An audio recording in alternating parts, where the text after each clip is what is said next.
नमस्कार दोस्तों। तो स्वागत है आप सभी का इस सेकेंड पार्ट ऑफ वीडियो में, जहाँ पे हम डिस्कस कर रहे हैं टॉप 10 सक्सेस स्किल्स के बारे में। तो हमने फर्स्ट वीडियो में डिस्कस किया था पहला स्किल्स जो है good communication and presentation skills. इस वीडियो में हम एक और स्किल्स के बारे में डिस्कस करेंगे और सेकेंड नंबर पे जो मैंने रखा है वो है रिसर्च एंड एनालिसिस स्किल्स, मतलब शोध एंड विश्लेषण करने की कुशलता। तो चलिए अब हम समझते हैं कि इस स्किल्स की क्या महत्व है। तो रिसर्च एंड एनालिसिस अपने आप में एक बहुत बड़ा काम है, इसलिए इसका इम्पोर्टेंस भी बहुत ज़्यादा है।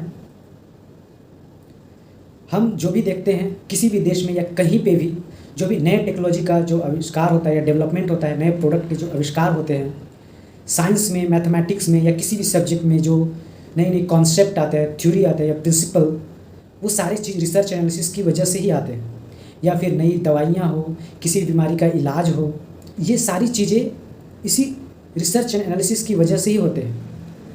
तो जिस देश में भी ये रिसर्च एनालिसिस ज़्यादा से ज़्यादा होता है वह देश विकासशील और विकसित होता है। वहाँ के लोग एकदम समृद्ध होते हैं और बाकी देश के लोग उस देश पे डिपेंडेंट होते हैं चीज़ों के लिए। तो हम समझ सकते हैं कि ये कितना बड़ा काम है और इसकी क्या इम्पोर्टेंस है। नेक्स्ट क्वेश्चन आता है कि रिसर्च एनालिसिस कब करने की ज़रूरत पड़ती है या इसका मकसद क्या है। तो इसका सिंपल सा आंसर है कि जब भी हमें किसी प्रॉब्लम को सॉल्व करना हो या किसी समस्या का सॉल्यूशन निकालना हो, तो हमें या फिर किसी चीज़ के बारे में हमें जानना हो, तो हमें रिसर्च करनी पड़ती है। क्योंकि बिना रिसर्च किए हम उस पर्टिकुलर चीज़ के बारे में समझ ही नहीं सकते। तो ये रिसर्च किसी भी फील्ड में किया जा सकता है, चाहे वो इंजीनियरिंग हो या मेडिकल हो, बिजनेस हो, सोशल साइंस हो, पॉलिटिक्स, इन्वायरमेंट, किसी भी आर्ट्स या स्पोर्ट्स, किसी भी फील्ड में, या फिर बोले कि हर फील्ड में, हर एरिया में किया जाता है। लेकिन ये रिसर्च या एनालिसिस चाहे किसी भी फील्ड में हो, उसका एक बेसिक प्रोसीजर है। तो अब हम डिस्कस करेंगे कि इसकी क्या प्रोसीजर होती है। अलग अलग फील्ड, अलग अलग सब्जेक्ट के अनुसार रिसर्च का एक अलग लेवल हो सकता है, थोड़े बहुत तरीके अलग हो सकते हैं, लेकिन जो बेसिक फंडा है वो मोर और लेस सेम ही होती है। तो अब हम डिस्कस करने वाले हैं इसके बेसिक प्रोसीजर के बारे में। तो जब भी हमें रिसर्च करना होता है तो सबसे पहली चीज़ जो होती है कि प्रॉब्लम को डिफाइन करना, प्रॉब्लम स्टेटमेंट, मतलब हम किस प्रॉब्लम को सॉल्व करने जा रहे हैं, हमारा मकसद क्या है। ठीक है, एक बार जब प्रॉब्लम हम डिसाइड कर लेते हैं कि ये प्रॉब्लम है, इसके बारे में जानना है या इसकी सॉल्यूशन निकालना है, तब नेक्स्ट चीज़ होती है, जो नेक्स्ट स्टेप है, उसे बोलते हैं लिटरेचर रिव्यू। ठीक है, लिटरेचर रिव्यू का मतलब होता है कि हम जिस किसी भी प्रॉब्लम की बात कर रहे हैं या जिस किसी भी चीज़ के बारे में जानने की कोशिश कर रहे हैं, तो उस प्रॉब्लम को सॉल्व करने के लिए अब तक कोई ना कोई तो रिसर्च किया ही होगा। तो जो भी रिसर्च किए गए हैं, जो भी इंफॉर्मेशन उससे रिलेटेड अवेलेबल है, तो उसको स्टडी करना। तो ये जो इन्फॉर्मेशन है, जो किसी ने कहीं पे भी उस पर पहले काम किया होगा, गया होगा, तो वो रिसर्च पेपर पब्लिश करते हैं या आर्टिकल पब्लिश करते हैं, कॉन्फ्रेंस पेपर होते हैं, या इस तरह के इन्फॉर्मेशन कहीं पे भी हो सकते हैं। इंटरनेट से हम उसको उस इन्फॉर्मेशन को निकाल सकते हैं, या फिर किसी बुक में पब्लिश हुआ हो, या जैसा मैंने बोला कि रिसर्च पेपर, तो उसको स्टडी करते हैं और फिर उस प्रोसीजर को लिटरेचर रिव्यू बोला जाता है। नेक्स्ट स्टेप आता है, जब हमने लिटरेचर रिव्यू किया, हमने जो एग्जिस्टिंग जो भी इंफॉर्मेशन थे, जो भी सॉल्यूशन है हमारे प्रॉब्लम का, जिस पे हम काम कर रहे हैं, जो पहले से एग्जिस्ट करता है वो सॉल्यूशन, तो हम उसका स्टडी करते हैं। और एक बार इंफॉर्मेशन जब हमारे पास आ जाती है, तो उस इंफॉर्मेशन को हम फिर एनालाइज करते हैं, उसका विश्लेषण करते हैं और कुछ क्वेश्चन का आंसर करने की कोशिश करते हैं। तो वो क्या क्वेश्चन हो सकते हैं? तो सबसे पहली चीज़ कि जो हमारा मेन प्रॉब्लम है, उसकी जो भी कंडीशन है, उसकी जो भी रिक्वायरमेंट है, तो वो हम देखते हैं कि वो जो पहले एग्जिस्टिंग जो भी इंफॉर्मेशन या सॉल्यूशन है, वो हमारे प्रॉब्लम को सॉल्व करने के लिए एप्लीकेबल है कि नहीं, उससे हमारी प्रॉब्लम सॉल्व हो रही है कि नहीं। अगर सॉल्व नहीं हो रही है, तब तो यहाँ पे बहुत अच्छी अपॉर्चुनिटी है कि हमें उस पर काम करना चाहिए और उसका सॉल्यूशन निकालना चाहिए, जो कि बाकी लोगों के लिए भी यूजफुल होगा, क्योंकि इससे पहले कोई सॉल्यूशन मिला नहीं है। मेन विश्लेषण करना तब होता है कि हमारे प्रॉब्लम का जो अभी एग्जिस्टिंग प्रॉब्लम है जिस पे काम करना चाहते हैं उस पे काम किया गया है पहले और कुछ सॉल्यूशन है। अगर सॉल्यूशन है तो फिर हम देखते हैं कि जो भी सॉल्यूशन दिया गया है, जो भी इन्फॉर्मेशन है, उसमें कोई लिमिटेशन है क्या। अगर लिमिटेशन है तो हम उसको दूर कर सकते हैं। अगर दूर करना चाहते हैं तो उस पर और हमें काम करना पड़ेगा, ठीक है। उसमें और हमें ऐड करना पड़ेगा जो इन्फॉर्मेशन वहाँ पे नहीं है, जो लिमिटेशन है उसके लिए। या फिर सॉल्यूशन तो है बट उसको इम्प्लीमेंट करना थोड़ा डिफ़िकल्ट है, सॉल्यूशन बहुत ही कठिन है, कॉम्प्लेक्स है। या फिर बजट के अनुसार सोचे तो वो बहुत कॉस्टली है। तो क्या उस सॉल्यूशन को हम सिंप्लीफाई कर सकते हैं अपने तरीके से, या फिर जो कॉस्टली है उसका कॉस्ट कम कर सकते हैं किसी तरह से, या फिर जो भी मेथड यूज किया गया है पहले, तो हमारे पास क्या कोई दूसरा मेथड है।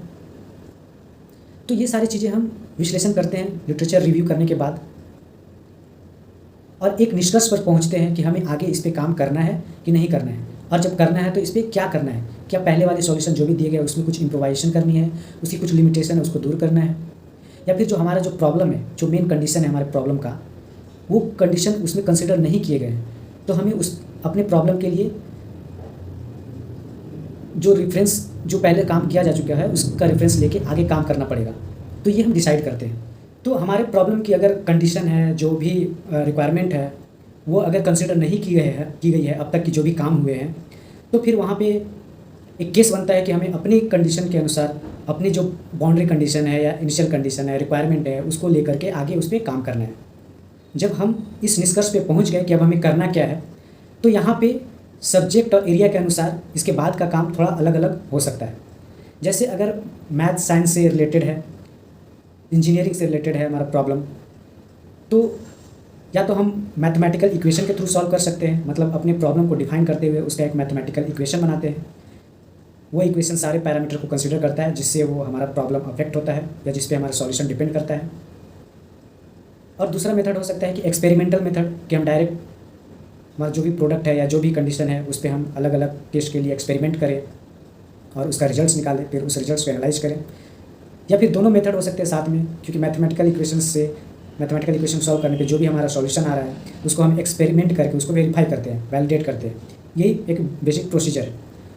या फिर अगर बिजनेस से रिलेटेड कोई रिसर्च है और जैसे कि कोई प्रोडक्ट मार्केट में लॉन्च करना चाहता है, तो वो फिर मार्केट सर्वे करेगा, कस्टमर का फीडबैक लेगा कि इससे पहले जो प्रोडक्ट है, सिमिलर प्रोडक्ट मार्केट में, उसमें क्या प्रॉब्लम्स है, कस्टमर को और क्या चाहिए, इसमें कस्टमर को क्या प्रॉब्लम्स होते हैं वो जो पहले से प्रोडक्ट अवेलेबल है उसको यूज करने में। तो इस तरह से मार्केट सर्वे करके वो रिसर्च करते हैं। तो अलग अलग एरिया के अनुसार ये थोड़ा यहाँ पे काम अलग हो जाता है, बट जो बेसिक प्रोसीजर है वो सेम ही रहता है। फाइनली हम अपने प्रॉब्लम का सॉल्यूशन निकालते हैं जो कि फिजिबल भी होना चाहिए, मतलब इम्प्लीमेंट कर सके, ठीक है, और वो ईजी भी होनी चाहिए ताकि लोग उसे अडॉप्ट कर सकें। तो ये कुछ चीज़ें ध्यान में रखी जाती हैं, ठीक है। तो ये एक बेसिक प्रोसीजर हमने डिस्कस किया। हमने इस स्किल्स का जो इम्पोर्टेंस है, क्या मकसद होता है, ये सारी चीज़ें हमने डिस्कस की। तो हम समझ सकते हैं कि ये कितना बड़ा काम है अपने आप में, इसलिए इस स्किल्स की इम्पोर्टेंस भी उतनी ज़्यादा है। तो समझिए कि अगर हम ये स्किल्स अपने स्कूल या कॉलेज के टाइम में ही सीख लें, या हम इसका एक्सपीरियंस हमें उस समय ही हो जाए, तो हम क्या नहीं कुछ कर सकते हैं।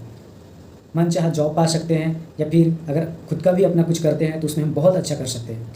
लेकिन दुर्भाग्यवश हमारे जो एजुकेशन सिस्टम है, या हम जो अभी करंट में जैसे स्कूल्स में पढ़ाई होते हैं या कॉलेज में जो जैसे पढ़ाया जाता है, इस तरह के कोई भी प्रोजेक्ट्स नहीं होता, हम कुछ रियल लाइफ के प्रॉब्लम को सॉल्व नहीं कर रहे होते, इसलिए हमें इसकी जानकारी नहीं हो पाती, इसकी एक्सपीरियंस नहीं हो पाती। ये तभी हम जान पाते हैं जब मास्टर्स या PhD करते हैं, या फिर ग्रेजुएशन किसी अच्छे इंस्टीट्यूट से कर रहे होते हैं और वहाँ पे इस तरह के कोई प्रॉब्लम, एक्चुअल प्रॉब्लम दिया जाता है, हमें उसके सॉल्यूशन निकालने के लिए कहा जाता है, हम उस तरह के प्रोजेक्ट करते हैं तभी, ठीक है। तो मैंने इस पूरे डिस्कशन को सिंपल रखने की कोशिश की है, एक साधारण भाषा में, क्योंकि मेरा मकसद है कि जो बहुत सारे छोटे भाई बहन या फिर जो स्टूडेंट्स हैं जो अभी कॉलेज में स्कूल्स में हैं, वो बहुत सारे गाँव में रहते हैं।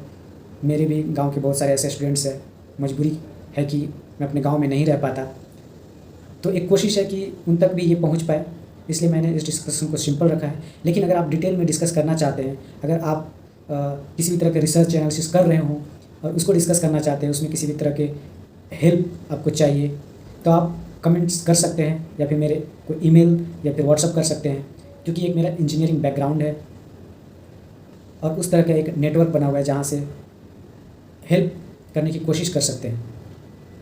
तो आज के लिए बस इतना ही, फिर मिलते हैं अगले वीडियो में जिसमें हम डिस्कस करेंगे किसी और इम्पॉर्टेंट स्किल्स के बारे में।